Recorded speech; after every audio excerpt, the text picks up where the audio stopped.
عزیزان گرامی وقار، اللہ رب العزت نے ہمیں شعبان کا مہینہ عطا فرمایا، جس کو میرے آقا صلی اللہ تعالی علیہ وسلم نے ارشاد فرمایا کہ شعبان میرا مہینہ ہے۔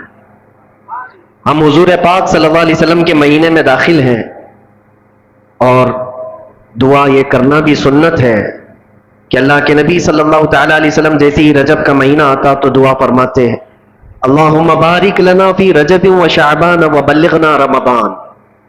اے اللہ ہمیں رجب اور شعبان میں برکت دے اور رمضان تک ہماری زندگی کو پہنچا دے۔ یہ دعا سنت ہے۔ ہم بھی دعا کرتے ہیں کہ مولا شعبان کا مہینہ عطا کیا ہے تو اس سال کا رمضان بھی عطا فرماتے ہیں۔